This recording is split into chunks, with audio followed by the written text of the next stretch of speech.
அகர முதல எழுத்தெல்லாம் ஆதிபகவன் முதற்றே உலகு. தமிழ் உலகத்தின் பெருமை பேச ஆரம்பிக்கிற இடம் திருக்குறள் முதல் குறள்.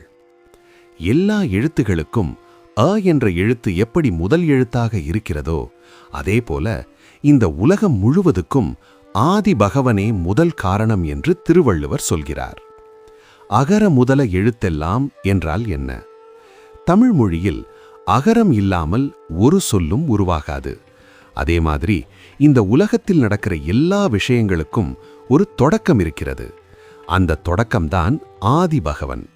இங்கே பகவன் என்ற வார்த்தை ஒரு மதத்தையோ ஒரு கடவுளையோ மட்டும் குறிக்கல. உயர்ந்த சக்தி, முதல் காரணம், உலக ஒழுங்கு, இதையெல்லாம் குறிக்கிறது.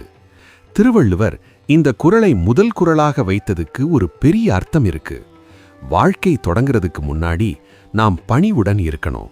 நான் தான் எல்லாம் என்ற அகம்பாவம் இல்லாம என்னை விட உயர்ந்த ஒரு சக்தி இருக்கு என்று உணரணும். இந்த குறள் சொல்லும் முக்கியமான வாழ்க்கை பாடம் என்ன?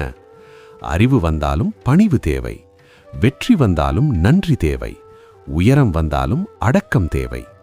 இன்றைய உலகத்தில் நாம் எல்லாத்துக்கும் நான்னு சொல்றோம். ஆனா திருக்குறள் சொல்றது நீ இல்ல, உன்னையும் உருவாக்கிய ஒரு தொடக்கம் இருக்குன்னு. அதனால்தான் திருக்குறள் முதல் குறளே நம்ம மனசை தாழ்த்தி நம்ம சிந்தனையை உயர்த்துகிறது.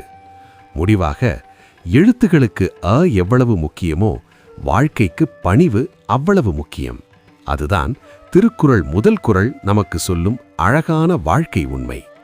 திருக்குறள் ஒரு நூலில்லை, அது ஒரு வாழ்க்கை வழிகாட்டி.